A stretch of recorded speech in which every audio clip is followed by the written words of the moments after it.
Саламатсыздарбы, урматтуу көрүүчүлөр, саламатсызбы, урматтуу Кыргыз Республикасынын президенти Садыр Нуркожоевич.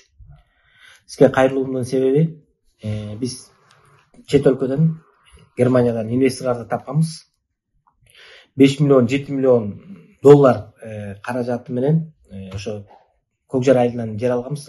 Ошол жерге биринчи алдын ала садик салайын деп ойлогонбуз. Ага акча каражат жетпегендиктен ошо инвестор табып, алар ошо 5-7 миллион доллар наличке салып, ошо там салабыз деген. Эмне үчүн биз өзү салган жокпуз? Себеби жаңы мыйзам долбоор чыккан. Тиги мурда строй фирмалар далёй договордун негизинде котловандар менен сатып жиберишкен. Анан азыр мыйзам чыккандыктан өзүңөрдүн акчаңарга бүтүрүп, анан саласыңар дегенге байланыштуу. Биз акча каражат жетпегендиктен ошо инвесторлорду тапканбыз. Тартып анан салабыз деп ошо тиги курулуш документтеринин бир 40% бүтүп калган, ордуна эски там бар болчу. Ошону бузуп баштасак эле кайдан жайдан Малдыбаева Сайлиман Жанузаковна деген эже пайда болду. Анан биз сураштырсак, ал эже бул эмне болгон эже экен деп сураштырсак, ошо президент аппаратында отдел по госнаградам деген отдел бар экен, ошонун ответственный секретарь болуп иштейт экен бул эже. Анан келип бул жерге арест койдурупчулар да, биз жакшынакай иштеп атсак. Анан бул кандайча бул эже арестке коюп таштайт деп биз эме түшүнгөн жокпуз да. Эмени карап көрсөк, тиги бул эмеде үйдө документтерде бул эже эч ким эмес экен. Мына ушуну карап көрсөңүздөр, берген Өмүралиев Чокбаев Чынар отур, Өмүралиев Таштанбек, Өмүралиев Эркинбек, анан кийин Султанов Азиз, анан Халык банкка өткөн экен.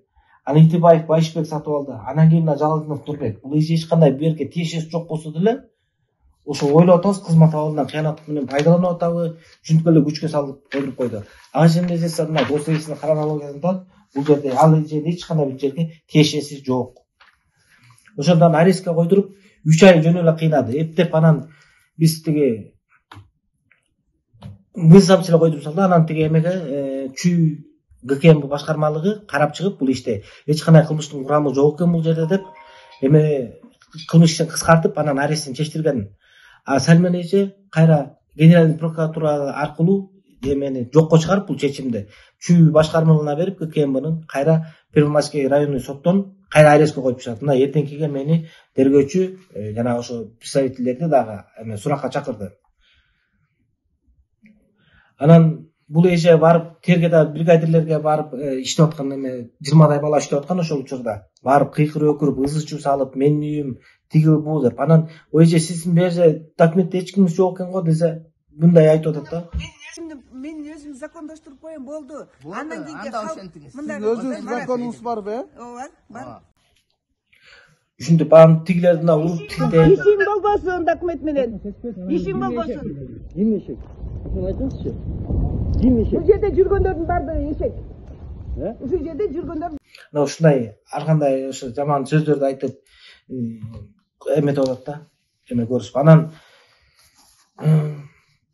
ошо бригадирге айтыптыр. Мага акча бергиле, көп акча берсеңер, мен анда кетип калмакмын депчи. Анан бул түшүнгөн жокмун эле, акча сурап атам, эмне болот? Мен эми ал бул Германияда инвестор мындай не принято экен да, эме кылган. Акча берген, откат берген, анан биз кантип эметебиз мынча? Мен туура меселе болот да мун барчы. Анан бул жогорку соттун мына чечими бар экен, жогорку сотто 2015-жылы жогорку соттон утулган экен бул Сальман эжечи. Жогорку соттун абжалын не подлежит деп сот чечим чыгарып берген экен да. Эми карабайсызбы? Ар жерде ошол чечим чыкса, анан бул Чокубаевга кылмыш ишин козготуп, 15-жылы козготуп, эч ким карабаптыр, 19 карабаптыр, 21 ошо 4 жолу карабай коюп, эми 23-жылы кылмыш ишин искусственно козготуп алып эметип атат. Эми талаш болсо ошо Чынар эже менен талаш болбой үйүн арестке койдурсун, өзүн каматсын, берде анан кийин канча көрдүңүздөр, канча киши берде сатып алат, 8 кишинин эмне күнөөсү бар да. Бул мамлекетте биринчи эле биздин ыйык укугубуз, өмүрүбүздү коргоп берет мамлекет. Анан кийин частный собственностьту коргоп берет да. Бунун баарын оозуна төлөп атпай, граждандык кодексте Кыргыз Республикасынын 362 эле закон о добросовестных приобретателей деген бар. Ошол кишилердин укуктары бузулуп атпайбы, эч ким каралбай жатпайбы деп атам да. Анан ошо бул эже билбейм, мен ошо аппаратта иштейм, баарын чечип коем деген сөйлөдү. Анан жана мыйзамыбыздагы келип 3-4 жолу анан эмелер келип тиги алардын роз тарабынан милициялар келет, оперлер келет, ушинтип тынчыбызды алып эле кыйнап атат да такырчы. Садыр Нуркошевич, мен сизге кайрылуунун себеби гарант Конституция Кыргызской Республики, сизден суранабыз. Сиз может муну сизге маалымат жетпесе керек. Сиз эми көрүп атасыз кандай аракеттерди кыласыз, инвестиция тарткылатып атасыз, инвесторлорду коргоглатып атасыз. Бул киши ошо жаныңызда иштеп жүрүп эле сиздин саясатыңызга каршы чыгып атат да. Эми акчасы менен келем деген кишини, акчасы менен салам деп даярдап аткан кишини өзү кызыча токтоп атат. Эми ушунча мыйзамдарды одоно бузуп кетип атканда мен түшүнбөй атам да. Урматтуу Садыр Нуркошевич, ушуну акыйкат чечип берип коюңузду өтүнүп кетет элек сизге.